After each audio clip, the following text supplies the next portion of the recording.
Eita, nós tá gravando. E aí, meu povo, tudo bom com vocês? Professor Alan aqui. Deixa eu só verificar. A áudio tá saindo. Então, vamos dar seguimento à nossa aula de hoje sobre. Na verdade, não é sobre alguma coisa, né? Na verdade, é sobre tudo que a gente já estudou até aqui. Porque nós estamos chegando no final da primeira unidade do ano letivo de 2021 ou a quarta unidade do ano contínuo, né? Vocês sabem que a gente está aqui em um calendário que está compensando o ano de 2020 e o ano de 2021. Vocês já fizeram o ano de 2020, o sexto ano, com a professora Luciane e comigo, e agora estão aqui também comigo no ano de 2021. E no ano de 2021, gente, ele começou aqui no dia 13. Perdão. A gente está agora na penúltima semana da primeira unidade, certo? Aqui, ó, essa semana aqui começa no dia 13 e vai até o dia 18. Estão vendo aqui? E a semana que vem, a semana do dia 20 ao dia 25, já é a última semana da unidade, na qual eu vou fazer com vocês uma pequena avaliação do aprendizado de vocês sobre os conteúdos que eu vou falar aqui hoje, que nada mais são do que os conteúdos que nós já trabalhamos durante toda a unidade, né? Eu vou seguir as três trilhas, dá para fazer até um trava-língua, né? Vou seguir as três trilhas do caderno de aprendizagem que a gente já trabalhou até aqui. A primeira, ideias e concepções sobre a formação territorial do Brasil, certo? Está aqui. E que vocês sabem, ela trata do... Primeiro, né, da localização do nosso país no planeta, em quais hemisférios o Brasil está, quais são os limites, os países que fazem limite com o Brasil, no continente que o Brasil se encontra. Essas questões mais relacionadas à localização do planeta, localização do Brasil no planeta, certo? E também considerando as condições naturais do planeta, né? O tamanho do planeta ou do país. O tamanho do país ele acaba também trazendo uma diversidade de condições naturais que foram trabalhadas aqui mais rapidamente, que serão trabalhadas com mais detalhes nas próximas unidades, certo? O segundo assunto é formação territorial do Brasil. E aí, para isso, além da trilha, eu trouxe para vocês também essa apostila daqui, que muitos de vocês leram e fizeram atividades muito bem. Eu vou estar fazendo a revisão com vocês, já fazendo a correção dessas atividades aqui, para que a gente possa, enfim, aprender um pouco mais sobre os conteúdos. E além disso, gente, falar um pouco sobre as 5 regiões do Brasil, certo? Norte, Sul, Nordeste, Sudeste e Centro-Oeste. Que também foi assunto da nossa última aula, isso mesmo, das nossas últimas aulas, né? Creio que não da semana passada, mas a anterior a essa. Eu acabei falando um pouco mais sobre isso, né? Quando a gente chegou na terceira trilha, as características da população brasileira. A gente falou sobre a diversidade da população brasileira, a densidade demográfica do Brasil. A gente viu que tem cantos no Brasil que tem muito mais gente aglomerada do que outros pontos do país e por quê, quais são as causas disso. Isso está relacionado com as desigualdades regionais do Brasil, que a gente precisa se atentar para compreender esse conteúdo. Belezinha? Então, gente, para essa revisão aqui eu vou seguir a leitura das trilhas, certo? Na trilha 1, como eu falei com vocês, ideias e concepções sobre a formação territorial do Brasil, ele vai perguntar para vocês esses conteúdos aqui, ó. Sabe qual continente o Brasil se localiza? Já ouviu falar em latitudes e longitudes? Conhece o relevo, os rios, os climas e as vegetações da Bahia e do Brasil? E é muito importante perceber aqui, gente, quando ele vai tratar, ele ou ela, né, o autor, a autora do nosso livro, vai tratar aqui dos aspectos naturais do Brasil. Vocês percebem aqui que eles falam todos eles no plural, né? Os rios, os climas, as vegetações. Por quê? Por conta da extensão territorial do Brasil, que como vocês já viram, o Brasil é o quinto ou sexto maior país do planeta. Isso aí dependendo da contagem que for feita, né? Da contagem dos territórios da Austrália, que está ali pau a pau com o Brasil com o tamanho do território.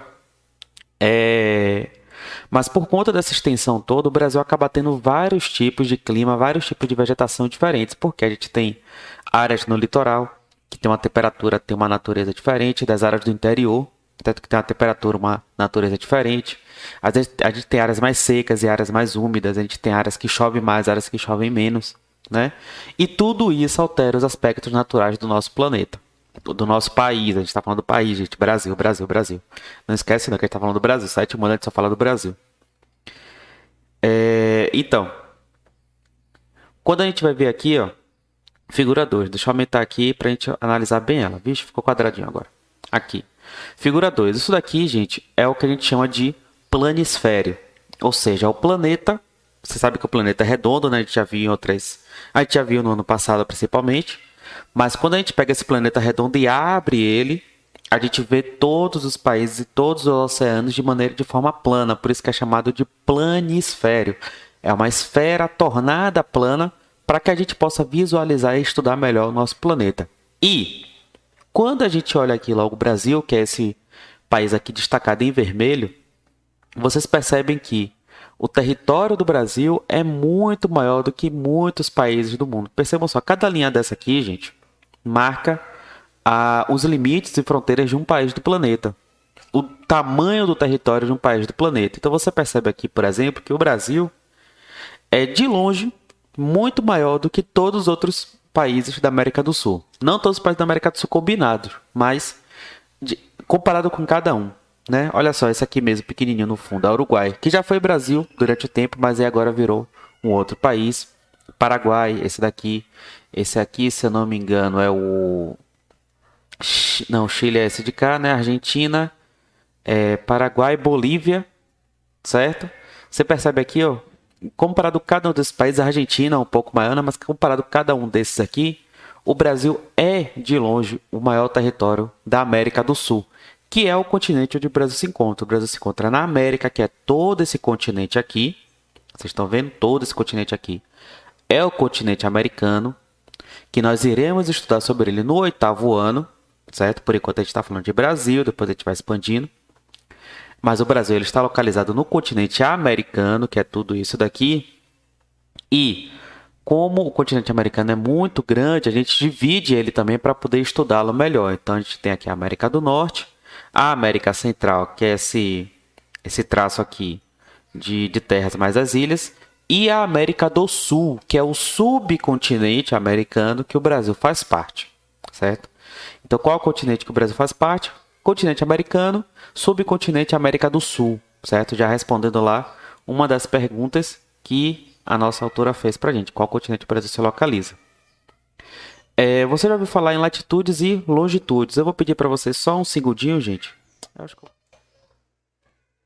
Então, gente, quando a gente passa aqui para a segunda pergunta, né? Se você já ouviu falar em latitudes e longitudes, a autora ou autor, ele está tentando explicar para vocês um conceito de geografia, um conceito de cartografia, que é o conceito de linhas imaginárias. O que são linhas imaginárias, né?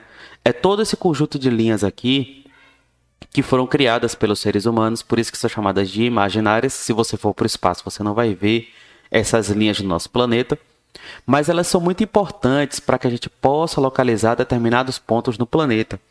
Por exemplo, aqui quando você usa o GPS do seu celular, quando o celular sabe onde é que você está localizado, ele usa esse mesmo sistema de linhas imaginárias, que é chamado também de coordenadas geográficas, para localizar qualquer ponto no planeta. E essas linhas aqui elas são numeradas, certo? E você tem os pontos zeros. O que interessa para a gente aqui são esses pontos aqui.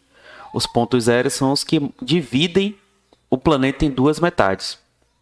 No caso do ponto zero da latitude, é o ponto chamado de linha do Equador, certo? Essa linha daqui que eu estou passando o mouse agora, tá vendo a lupinha ali? Essa linha daqui é a linha do Equador. E essa linha do Equador ela divide o planeta em hemisfério norte e hemisfério sul. E aqui vocês percebem, gente, olha o Brasil aqui de verde, estão vendo o Brasil aqui? A linha do Equador ela passa bem no norte do país, certo? Ela passa bem no norte do país. Então o Brasil, a imensa maioria do território brasileiro, ele se encontra no hemisfério sul. Somente aqui a orelhinha do cachorro, que é o Amapá e Roraima, certo? E um pouquinho do território do Pará, aparentemente, é que se encontram no hemisfério norte, ou seja, acima da linha do Equador. Então não é equivocado você falar assim que o Brasil é um país que se encontra, em sua grande maioria, no hemisfério sul. Uma pequena parte dele está no hemisfério norte. A outra linha, que é a linha que divide as longitudes, é a linha vertical, certo? Que é essa linha zero aqui, onde eu estou passando o mouse agora, tá vendo? Essa linha daqui ela é chamada de Greenwich, certo? A linha de Greenwich. E essa linha ela também divide o planeta em duas metades, só que nesse caso aqui são as metades verticais. A metade oeste, que é esse lado de cá, a longitude oeste e a longitude leste, certo? Longitude oeste, longitude leste. E aí quando você olha para aqui para baixo, ó, onde é que o Brasil se encontra? O Brasil está todo no oeste, certo? Ele está todo no hemisfério ocidental. Então não tem muita dúvida com relação a isso. O Equador até tem um pouquinho, você tem um pouquinho que está aqui em cima, tá? Mas com relação à longitude não tem nenhuma diferença. O Brasil está todo na longitude oeste, certo? E se você conhece os relevos e climas do Brasil? Aí aqui eu vou chegar nessa primeira figura de cá. Os tipos de clima do país, né? Vocês percebem aqui que o Brasil é um país extenso, é um país que tem uma diversidade natural muito grande por conta do seu território, e por isso você tem vários tipos de clima diferentes que também vão se transformar em vários tipos de relevo e de vegetação diferentes daqui para frente, né? Por exemplo, aqui em cima a gente tem o clima de tipo equatorial. Equatorial por quê? Porque ele é um clima que é fortemente influenciado pela proximidade com a linha do Equador. E essa linha do Equador, ela é marcada também por ser a parte do planeta que mais recebe luz solar. Então, o clima equatorial é marcado por ser um clima muito quente, mas ao mesmo tempo ele também é muito úmido. Ou seja, você tem uma grande quantidade de chuvas, de rios, de água dentro desse mesmo território. Então, assim, essa área equatorial aqui, ela corresponde à vegetação amazônica, por exemplo. A gente vai ver, a gente pode comparar o mapa de clima com o de vegetação, vocês podem fazer isso em casa. Vocês vão ver que os mapas eles são muito parecidos, porque o clima é aquela coisa, né, gente? Se você tem uma plantinha, a plantinha ela tem planta que gosta de água, tem planta que não gosta de água, tem planta que gosta de sol, tem planta que não gosta de sol. Ou seja, o tipo de clima vai gerar um tipo de vegetação diferente, certo? E no caso aqui, o clima equatorial é um clima úmido, então você tem grandes árvores, florestas fechadas, muitos rios, certo? Que são as características da nossa floresta amazônica. Aí, além disso, né, a gente tem os outros climas aqui também. O clima tropical, o Brasil já um pouco ao sul do Equador. Por que é chamado de tropical, né? O tropical que se encontra entre os trópicos, entre o trópico de Câncer e o trópico de Capricórnio, certo? Então você tem aí um outro tipo de clima que parece muito o equatorial, mas ele já é um pouco mais brando, mais ameno, já é um pouco mais seco também. Então essa área daqui, que é uma área que tem pouca chuva, ela já tem um outro tipo de vegetação, que é a vegetação do cerrado. Olha aqui o cerrado como é que é, certo? Completamente diferente da vegetação amazônica, que é formada de florestas fechadas e tudo mais. E aí a gente tem os outros climas do país, né? Um destaque aqui para o subtropical, por exemplo. Se aqui em cima a gente tem um clima úmido e quente, aqui embaixo a gente já tem um clima seco e frio, certo? Extremamente frio, que chega até mesmo a nevar, certo? A gente tem também o tropical de altitude, ou seja, um clima que é alterado pelo relevo, por isso que ele é de altitude, ou seja, ele tem as características do clima tropical, que é um clima quente, um clima que pode ser chuvoso, que pode ser seco, mas por conta da altitude, por conta do relevo daquela região, o clima ele acaba sendo um pouco mais frio, que é o caso, por exemplo, da nossa Chapada Diamantina. A gente vive aqui, a gente vive no semiárido, só que a nossa região ela tem um relevo muito alto. A gente está, em relação ao nível do mar, a 1,1 km, se eu não me engano. Ceabra se encontra a 1,1 km do nível do mar. E isso altera o clima na nossa região. A gente tem dias muito quentes, mas a gente também tem noites muito frias, por estarmos no interior e por estarmos em uma área elevada. Então vocês percebem como a natureza ela funciona dessa forma articulada, né? Quando a gente pensa em Brasil, a gente tem muitos elementos naturais que vão formar muitos climas, muitas vegetações e muitos relevos também, certo? Mas não se preocupe, a gente vai falar sobre cada um deles daqui para frente. Bom, a localização do Brasil no mundo, né? A gente já falou sobre isso. 93% do território brasileiro está no hemisfério sul, 7% no hemisfério norte. O país é totalmente estabelecido no ocidente, ou seja, no oeste, certo? A oeste do meridiano de Greenwich. E ele é cortado pelo paralelo do Equador, que é o paralelo zero que eu falei com vocês ali. Ele se encontra na zona intertropical, ou seja, entre os trópicos de Câncer e Capricórnio, que é a área do planeta que mais recebe luz solar. E o Brasil compõe a América do Sul e faz fronteira com todos os países dessa porção, exceto Equador e Chile. A América do Sul é composta, se eu não me engano, por 11 países. E somente com esses dois que o Brasil não faz fronteira, o que é um exemplo do tamanho do nosso território. Bom, latitude e longitude já falei. E aqui são os aspectos naturais, gente. Acho que é importante vocês darem uma lida em todos esses aspectos naturais aqui. Relevo, rios, clima do Brasil e tipo de vegetação, certo? Vamos passar lá para a próxima trilha. Cadê? Aqui.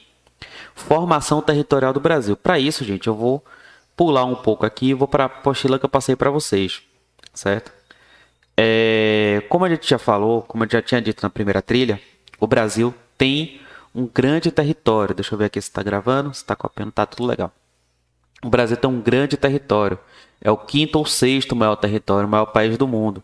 E isso entre 193 países. Gente. Tem países que são menores do que o nosso estado da Bahia. Tem países que são menores do que cidades no nosso Brasil. Então vocês percebem o quanto o tamanho do território do nosso país ele é um fato diferente com relação a outros países do mundo, né? Você vai pensando aqui na Europa, por exemplo, olha só o tamanho dos países que você tem aqui. Na África também, você tem países muito grandes, mas você também tem países muito pequenos. Aqui na Oceania, gente, olha, você tem umas ilhazinhas, olha aqui, tem umas ilhas que quase não aparecem no mapa, que são países inteiros. Então, assim, é perceber que o fato do Brasil ter esse território todo não é algo que aconteceu do nada, é algo que acontece por conta de um histórico, certo?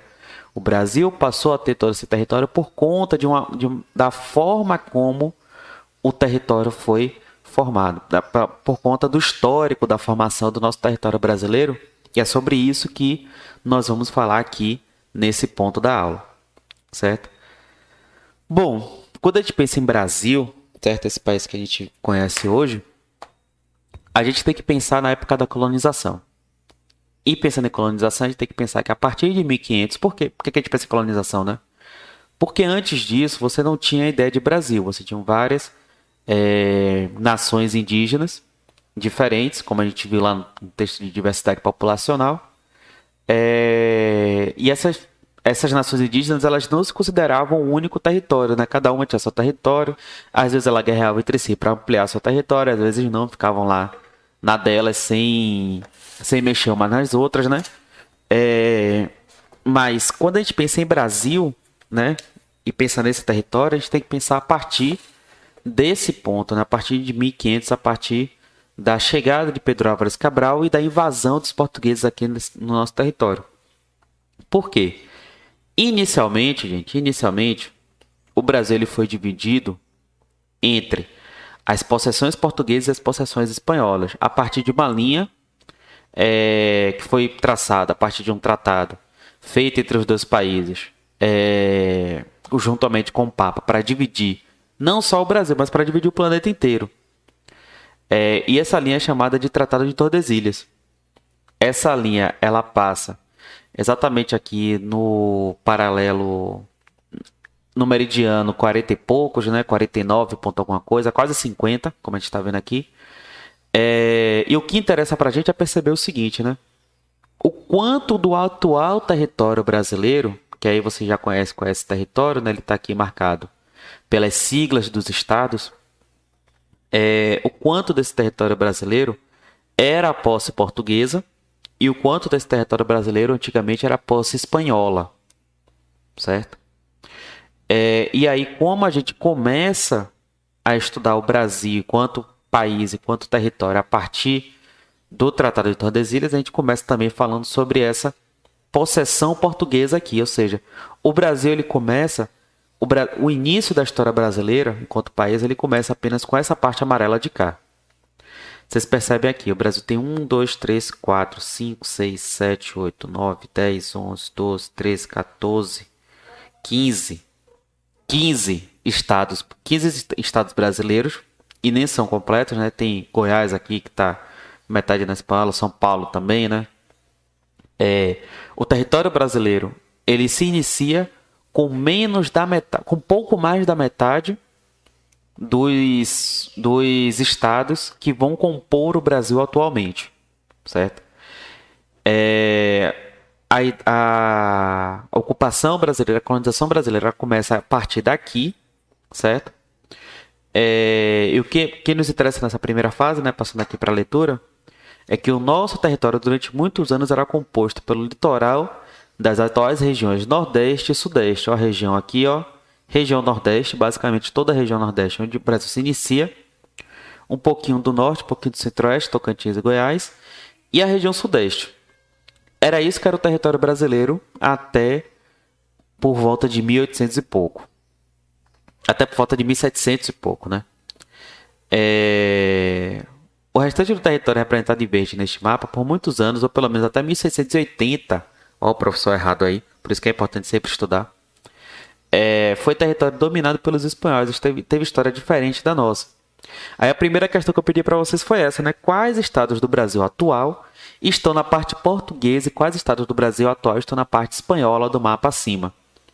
Esse trabalho aqui, gente, eu queria que vocês também fizessem, não apenas falar com o nome de cada território, mas que vocês percebessem que cada sigla determina um estado.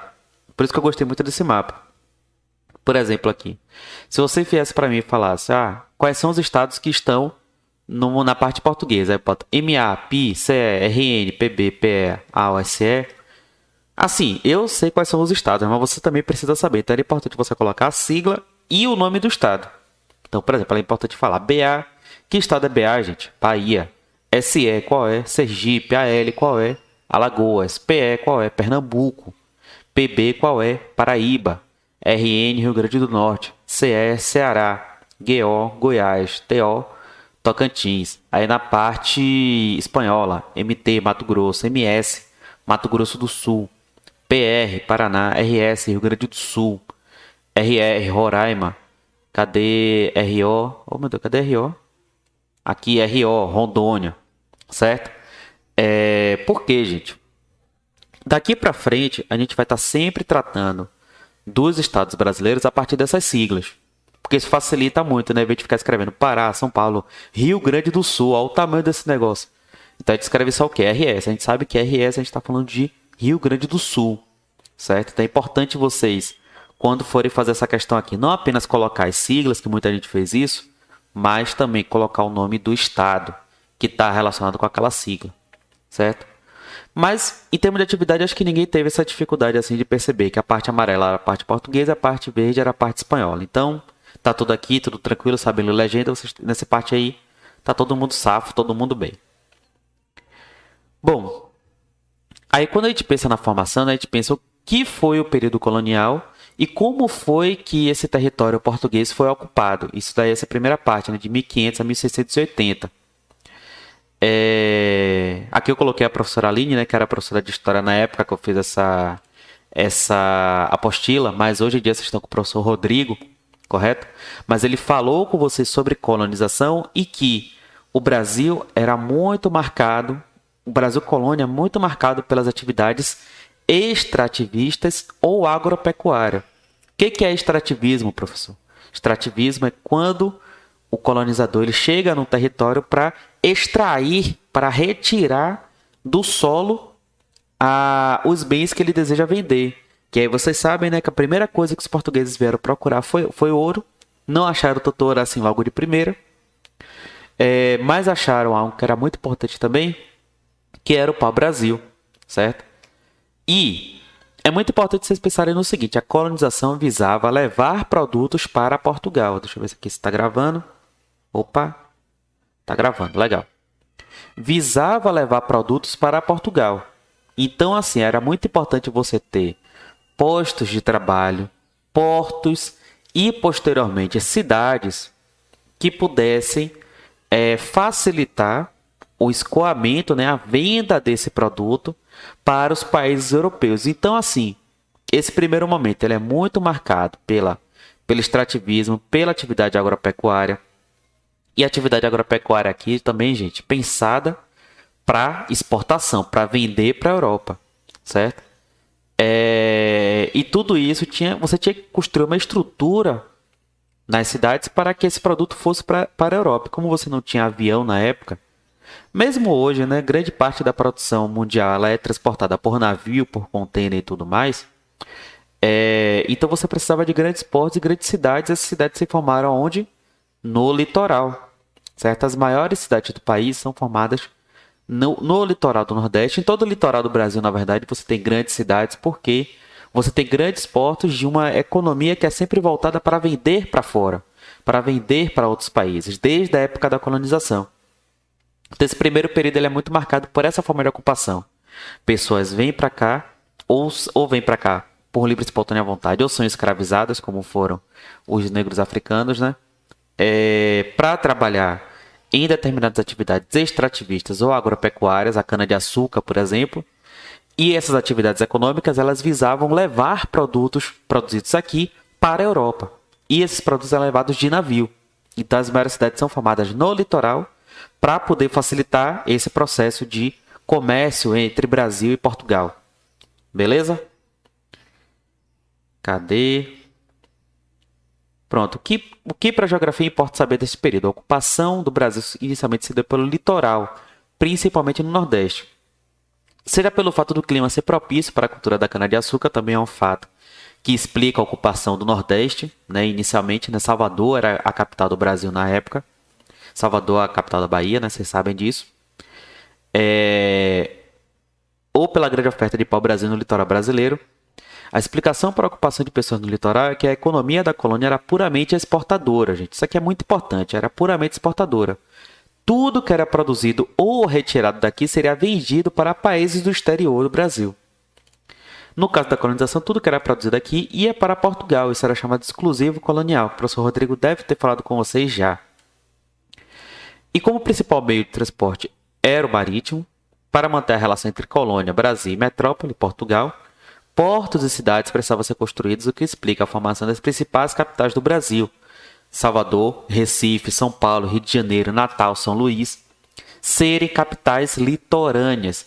Eu coloquei São Paulo, gente, perdão, aqui não é São Paulo, isso aqui está errado, professor, tá bastante errado aqui. São Paulo não é uma capital litorânea, no caso aqui eu estaria falando de São Vicente, certo? São Paulo não é uma capital litorânea, mas todas as outras são, certo? Salvador é a primeira capital do país que eu falei com vocês. Bom, quando você parte para a pesquisa da fundação das cidades brasileiras, você vai ver, por exemplo, que Salvador ela é fundada a partir de um projeto do rei de criar uma cidade fortificada, que é essa planta original aqui. Salvador ela tem uma parte baixa, onde você tem o porto da cidade, onde fica a Codeba, lá no comércio. É o mesmo porto que era usado desde a colonização. E você tem uma parte alta, que é a cidade alta, onde você consegue avistar tudo o que está acontecendo na Baía de Todos os Santos, quais navios chegam, quais são as chances de invasão e tal, e também criar uma linha de defesa para segurar a onda da cidade. Então a ideia de Salvador era essa, né? Você ter uma cidade fortificada que pudesse ter ali dentro as atividades administrativas de uma colônia e ao mesmo tempo proteger o porto que escoava a produção, grande parte da produção do país. Recife, por outro lado, né, ela já é criada, ela não foi criada por portugueses, ela foi criada por holandeses na época da invasão holandesa no Brasil. E o que eles tentavam evitar com a criação de Salvador como uma cidade fortificada era exatamente a invasão holandesa que ocorreu em Pernambuco, ali do ladinho da Bahia, né? Cadê? Pernambuco, ocorreu uma invasão holandesa aqui e a Bahia está aqui embaixo. Então, para evitar o que aconteceu em Pernambuco na Bahia, criaram Salvador. E teve muito sucesso isso, né? Essa invasão holandesa, ela cria a cidade de Recife e ela cria essa estrutura de portos para levar a produção, para levar essa produção também para a Europa. A produção de cana-de-açúcar e outras coisas que eram produzidas lá em Pernambuco. Isso foi muito bom para Portugal, porque Portugal sempre teve uma dificuldade grande de conseguir ocupar o território brasileiro, porque o território brasileiro era muito grande e você tinha poucos portugueses vivos, né? A população portuguesa era muito pequena. Então, Os holandeses foram lá, criaram toda a estrutura da cidade e depois os portugueses conseguiram se reaglutinar, né? Conseguiram se organizar, criaram uma estratégia e expulsaram os holandeses de lá e ganharam ainda toda a estrutura da cidade para eles ali de graça. Rio de Janeiro é algo parecido também, né? Rio de Janeiro passou por invasões francesas durante muito tempo, mas ao mesmo tempo o Rio de Janeiro já era um ponto de comércio também. Os portugueses tinham também investido na construção de um porto ali, mas o Rio de Janeiro ele não era tão importante quanto o Porto de Salvador. Ele só passa a ser importante, a gente vai falar isso daqui a pouco, quando começa a acontecer o ciclo do ouro no Brasil, né? O ciclo do ouro vai acontecer em Minas Gerais, certo? Minas Gerais aqui. E para facilitar o escoamento do ouro para Portugal, que era um bem muito precioso, era aquilo que todo mundo buscava na colonização, a colonização portuguesa vai investir mais na cidade e no porto do Rio de Janeiro, inclusive transferindo a capital da Bahia para o Rio, certo? Aqui em Minas Gerais é extraído o ouro e no Rio de Janeiro você tem um porto que vai levar o ouro para Portugal. Então você percebe que se inicialmente a Bahia era muito importante porque o ciclo do açúcar está concentrado aqui, depois o Sudeste vai passar a ser importante porque o ciclo do ouro vai estar concentrado aqui embaixo. Beleza? E das quatro, né, São Vicente é a que tem a formação mais diferente de todas porque ela foi formada por pessoas que não se encaixavam nos processos de trabalho colonial. Então você tem ali a formação de vilas junto com indígenas, a formação de vilas com bandeirantes que vão tentar desbravar o território brasileiro, vão escravizar indígenas também, e vão trabalhar muito nesse processo de exploração de um território que ainda não era muito conhecido, certo? E de uma exploração do território que ainda não era muito conhecido, junto com indígenas também. Então, assim, o que você vai ter em São Vicente é a formação de uma cidade que vai enriquecer às custas das outras cidades também, porque elas vão precisar ampliar seus territórios, fazer outras culturas, né, trabalhar com outras fontes econômicas e tudo mais. Eles vão buscar isso em São Vicente e em São Paulo. Beleza? E aí, gente, a gente vai para o terceiro ponto, né? A expansão do território português nas Américas. Se você percebeu até aqui, né, como eu já falei ali no texto, o território brasileiro ele era muito menor. Nessa terceira parte aqui, a gente vai ver como é que o Brasil ele se expandiu, como é que o território brasileiro ele começa a se tornar esse território que a gente conhece hoje. O primeiro ato de avanço do território brasileiro foi o avanço para o sul, certo? Vamos lembrar que o sul do país ele quase não tinha muito território, mas aí você tem um avanço, e um avanço bélico aqui, gente. Aqui você teve guerra, você teve conflitos que se estenderam durante 2 séculos entre a América Portuguesa e a América Espanhola. Depois o Brasil independente meio que herdou essas guerras também, né? De tentar tentar ocupar aqui o Uruguai. Porque o Uruguai era muito importante porque você tinha vários rios ali dentro que melhoravam o escoamento de várias produções da América, inclusive de prata e de ouro. Então, os portugueses queriam ter o controle do Uruguai e esse processo de avanço bélico, de avanço, domínio de territórios para chegar no Uruguai, fez com que a América Portuguesa anexasse esses 3 últimos territórios aqui. O Pará, Santa Catarina e o Rio Grande do Sul, que forma a região sul do Brasil, certo? Então, o primeiro ato é esse, né? Esse avanço português sobre a colônia de Sacramento, que é o atual Uruguai, país que faz fronteira ao sul do Brasil. E o que interessa para nós é que esse avanço para o país ao sul da fronteira possibilitou aos portugueses irem pouco a pouco estabelecendo um domínio militar e fortificações e cidades no sul do Brasil, certo? Como a gente está vendo aqui.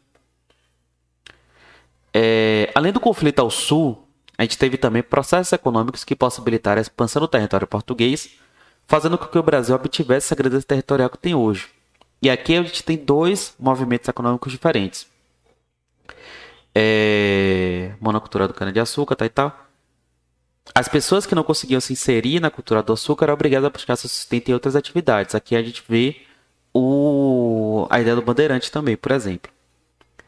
Mas aqui a gente também vê pessoas que resistiam à escravidão, aqui os quilombolas, por exemplo, os brancos pobres, os indígenas, sem tribo, destribalizados, né, porque as tribos foram desfeitas e tal, que encontraram na pecuária, na criação de animais, voltada para o consumo interno e seu sustento.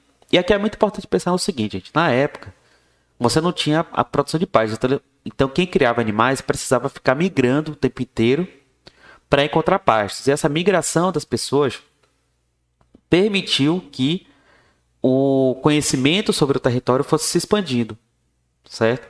A criação de animais era uma criação muito importante porque garantia o sustento das pessoas que viviam no Brasil, certo?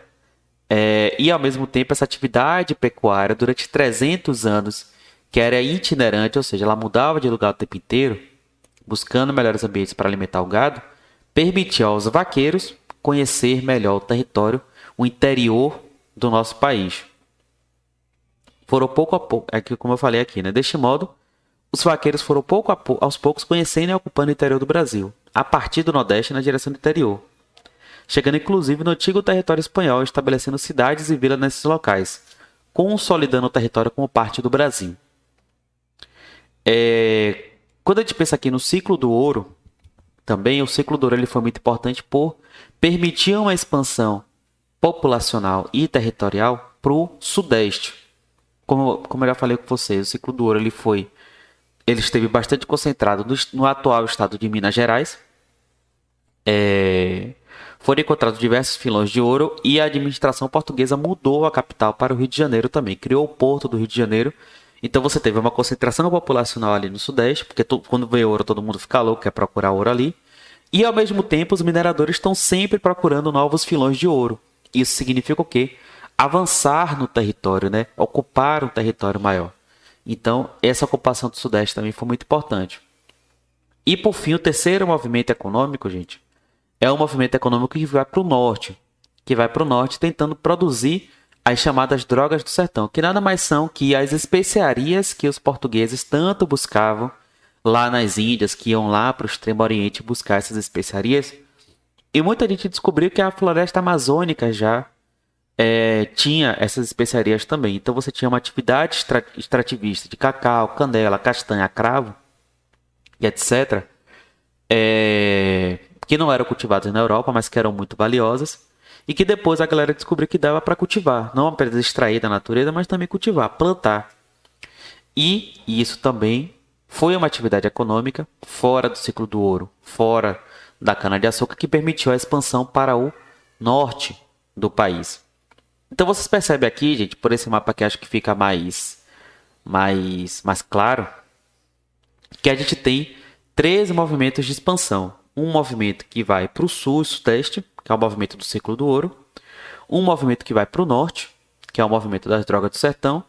E um movimento que ocupa o interior do país, ou que vai se mexendo para cá, que é o movimento da pecuária. Certo? 3 atividades econômicas que facilitaram a expansão, o conhecimento desse território, inclusive de um território que vai além da linha de Tordesilhas. Certo? E aqui a questão 3 é exatamente tudo que eu expliquei agora para vocês, né? Como essas 3 atividades econômicas facilitaram o processo de ocupação do interior. E aí, gente, posteriormente, isso daí vocês vão ver em história, Portugal e Espanha elaboraram vários acordos, né, para tentar moralizar essa ocupação do território. Porque assim, você já tinha uma ocupação portuguesa, você já tinha atividades econômicas portuguesas ali, você já tinha cidades portuguesas ali. Às vezes a Espanha reivindicava, falava, você está invadindo meu território, não sei o que, mas depois de um tempo, esses acordos eles foram firmados, certo? Considerando a ocupação do território brasileiro. E aí o território brasileiro ele se expandiu e chegou a ser esse território aqui que vocês estão vendo agora nesse mapa. Certo? Vocês percebem que o mapa está um pouco diferente. Primeiro porque tem alguns estados aqui que hoje não existem mais, né? Ou estados que são muito grandes, como o Mato Grosso. Olha só o tamanho do Mato Grosso, por exemplo. Mas, ao mesmo tempo, também está faltando algumas coisas, né? Principalmente a integração do Acre, certo? E esse é o mapa do Brasil em 1889, certo? Anterior à integração do Acre aqui, que era da Bolívia, certo? Nessa última fase do processo de ocupação e formação territorial do Brasil, vemos que uma parte está faltando. Trata-se do estado do Acre, que foi anexado ao Brasil no início do século XX, em 1930. Este estado era território da Bolívia, né, um dos países que fazem fronteira com o Brasil, até a data, e depois foi comprado pelo Brasil por 2 milhões de libras esterlinas, que era a moeda franca na época, tornando-se o último avanço territorial do Brasil. Além disso, até meados do século XX, o interior do Brasil era pouco povoado, enquanto o litoral, onde se encontra a maioria das capitais e principais cidades do país, era superpovoado. Essa tendência se reflete até hoje, como é possível ver no mapa da população brasileira abaixo. E aqui, gente, a gente entra na ideia da densidade demográfica, né? O que eu falei ali em cima é que no início do século XX, você tinha uma densidade demográfica quase nula no interior do Brasil e uma densidade demográfica muito alta aqui no litoral. Aí vocês querem saber o conceito de densidade demográfica? Gente, vão lá no vídeo 3. Vídeo 3, gente? Eu acho que é o vídeo 3, se não for... Eu vou explicar o que é densidade demográfica aqui. Densidade demográfica, gente, é a relação de quantas pessoas ocupam determinado território. Certo? Ou seja, a gente tem uma população muito grande no Brasil. Ah, não, é o vídeo 3, é isso mesmo. Já expliquei lá, então vocês assistam lá depois. E aí, assim, antes da formação de Brasília, que Brasília ela foi criada, foi construída na década de 50, antes disso, você quase não tinha uma ocupação territorial no interior. Você tinha uma ocupação territorial no litoral. E aí Brasília foi um dos responsáveis por puxar pessoas para o interior. Você percebe aqui, ó, que o próprio acúmulo de pessoas no interior do Brasil, ele está muito concentrado aqui na própria região de Brasília, Goiânia, nas capitais do Centro-Oeste. Mas existiu esse processo de puxar pessoas, de tirar pessoas do litoral, porque o litoral ele estava bastante povoado. Até hoje está bastante povoado. E isso tem uma explicação, né, gente? A galera procura as melhores condições de vida, seja no litoral, seja nas maiores cidades. Certo? Tá parecendo uma abelha aqui, por isso que eu tô toda hora batendo assim. E isso se explica até hoje. Isso se mantém até hoje, né? Como a gente vai ver aqui no nosso terceiro conteúdo. Sim, gente, perdão. Falta regiões também, né? O Brasil ele é formado por 5 regiões, como vocês sabem, né? Região Norte aqui de verde, formado por 1, 2, 3, 4, 5, 6, 7 estados. Região Sudeste, região Nordeste aqui de azul, formado por 1, 2, 3, 4, 5, 6, 7, 8, 9 estados.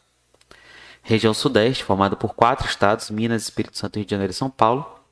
Centro-Oeste por 3, que antes eram 2, né, como vocês viram ali no vídeo, mas agora são 3. Mato Grosso, Goiás e Mato Grosso do Sul. E região Sul com 3 também, Paraná, Santa Catarina e Rio Grande do Sul. É importante notar que as regiões do país elas não são nem em termos de população e nem em termos de economia iguais ou semelhantes, certo? Você tem diferenças entre as regiões. O Sudeste é a região mais rica, a Norte é a região mais pobre. Você tem diferenças populacionais também. O Centro-Oeste é a região com a menor população e o Sudeste é a região com a maior população. Isso está ligado com o desenvolvimento econômico das regiões e tudo mais. Beleza?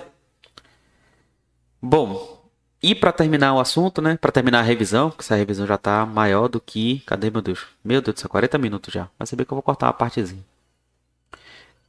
Para encerrar essa revisão, a gente falou sobre as características da população brasileira. A gente viu que a população brasileira é uma população extremamente diversa, é uma população que encontrou meios de se harmonizar, apesar da sua diversidade, mas ainda assim sofre bastante com uma série de preconceitos, com uma série de problemas sociais herdados da sua história, e que também isso acaba gerando uma série de desigualdades entre as regiões e as pessoas nesse país.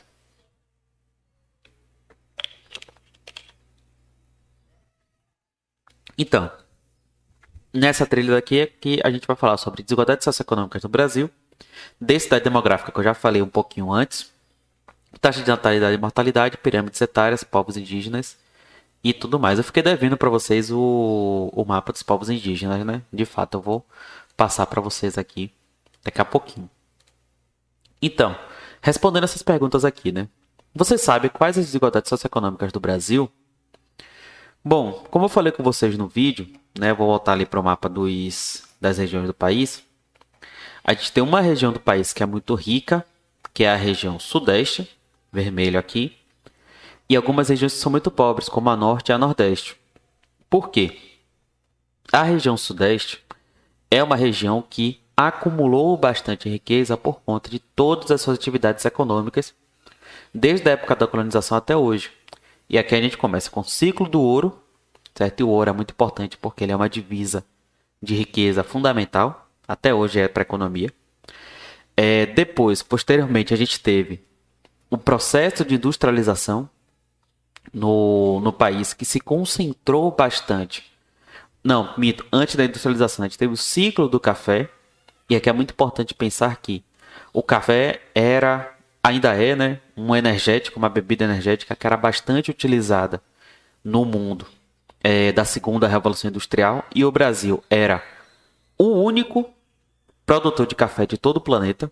Então, assim, todo o planeta inteiro estava bebendo muito café para conseguir trabalhar, para conseguir dar conta de toda a atividade da revolução industrial. E o Brasil era o único país que vendia café para o restante do planeta, e isso fez com que os produtores de café de São Paulo, Minas Gerais, um pouquinho do Rio de Janeiro, um pouquinho do Paraná, se tornassem pessoas extremamente ricas. E essas pessoas extremamente ricas conseguiram também investir na industrialização brasileira. Por conta disso, por conta dessa história, né, que eu falei aqui bem rapidamente, que grande parte das indústrias e do setor mais dinâmico da economia brasileira está concentrado na região sudeste, certo? Então essa é uma das desigualdades socioeconômicas do Brasil. A grande parte da riqueza brasileira é produzida na região sudeste, como a gente viu no mapa lá na aula. Se vocês lembram, eu falei aqui com vocês, esses 4 estados aqui são responsáveis por mais da metade do PIB nacional, certo? Mas aquele mapa que eu mostrei para vocês, ele estava desatualizado. Por quê? Ele não considerava, por exemplo, os ganhos do agronegócio, que tem sido a maior fonte de riqueza para o nosso país.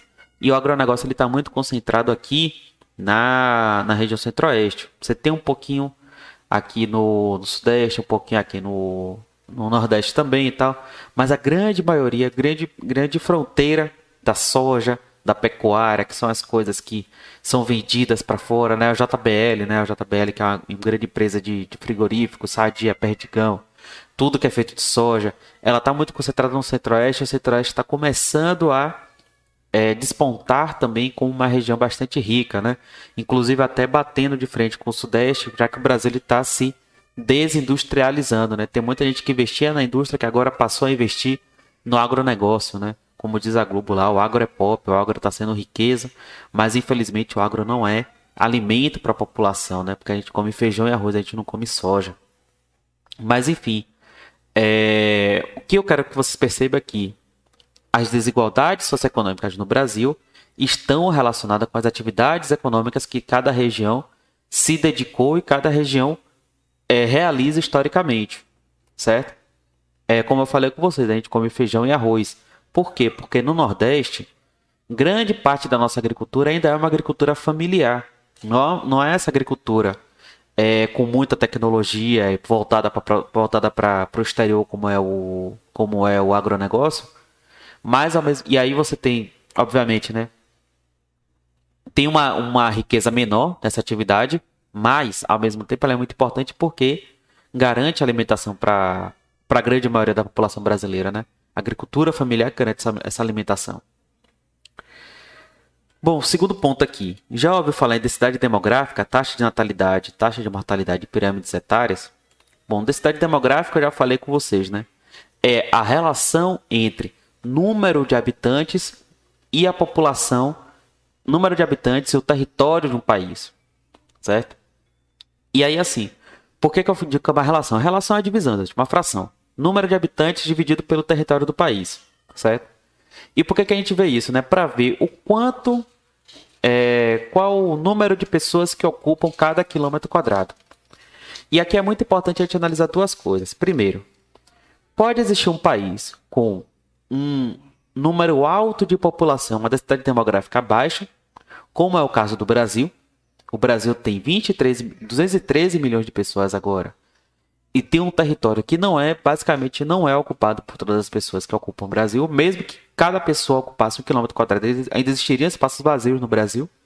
Então o Brasil não é um país extremamente populoso, mas existem regiões do Brasil que são extremamente populosas, como a gente viu aqui no mapa de densidade, né? Essas áreas aqui mais escuras, elas são áreas que têm uma densidade populacional muito grande. Por quê? Por que isso existe? Por que as pessoas não se espalham pelo país, né? Por que as pessoas se acumulam, se aglomeram em determinados pontos do país? Porque as oportunidades de emprego, as oportunidades de renda, as oportunidades de vida, né, qualidade de vida, elas estão concentradas em determinados pontos do país. Isso influencia na taxa de natalidade e taxa de mortalidade. Taxa de natalidade é o quê, gente? Quantas pessoas nascem por ano em determinado país. E a taxa de mortalidade é quantas pessoas morrem por ano em determinado país. E aí a gente pode estar sempre analisando, né, qual é a relação de um com o outro. Né? Será que está morrendo mais gente do que está nascendo? Será que está nascendo mais gente do que está morrendo? Quais são os impactos disso no crescimento populacional daqui para frente? O país vai ter mais gente, vai ter menos gente, né? As tendências todas indicam que o Brasil vai ter mais gente, mas infelizmente a gente precisa também levar em consideração o impacto que a Covid teve na população. Isso só vai ser feito quando a gente pensar no censo, né? Mas tem dados preliminares que já dizem que o Brasil pode sofrer um decréscimo de população dado o impacto que a Covid-19 teve na nossa população, né? Então são dados aí que estão ainda sendo analisados, né? Que vão ser melhor compreendidos quando acontecer o censo de 2020, que deveria acontecer ano passado, né?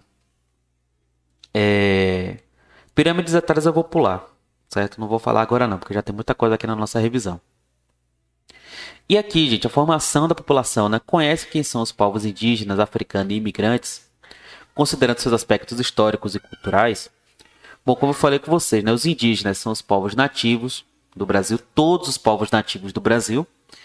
E aí, assim, o indígena é um nome dado pelos portugueses porque eles acharam que tinha chegado nas Índias e todo mundo que vivia nas Índias era indígena, mas existem milhares de nações indígenas diferentes, ou pelo menos existiam na época da colonização, né? Porque muitos deles sofreram com ataques, com porradas, com genocídios, com doenças, com guerras que o processo de colonização fez contra os indígenas.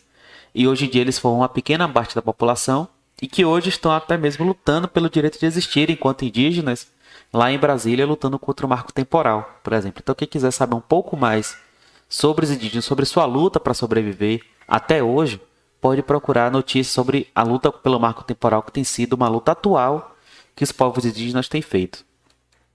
Os africanos, gente, foram trazidos para cá, para o Brasil, para serem escravizados. Escravizados, gente, é um regime de trabalho onde a pessoa trabalha única e exclusivamente pela sua comida, pela comida, água, roupa e pelo direito de ficar vivo. Caso não trabalhe, né, caso não obedeça ao seu senhor, né, entre muitas aspas, ele pode acabar morrendo, né? Então é um regime de submissão completa.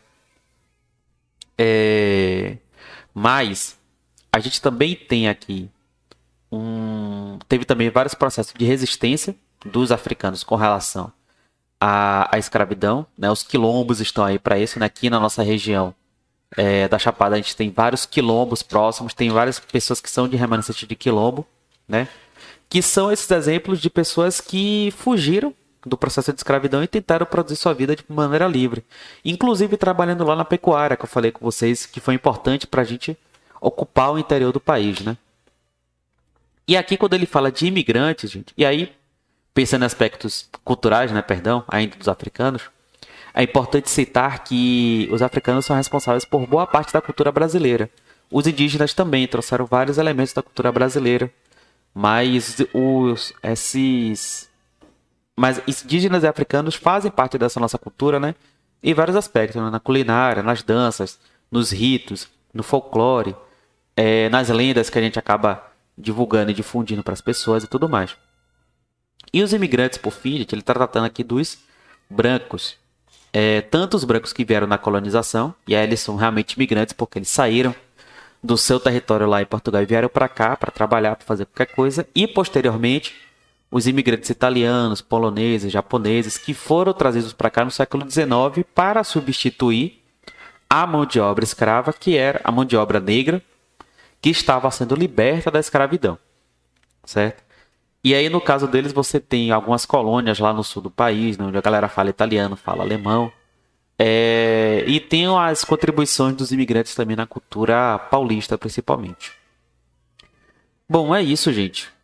É a revisão que eu tenho para dar para vocês. Eu recomendo também que vocês vejam, revejam, na verdade, os vídeos. Eu vou estar postando no grupo lá os vídeos a cada semana.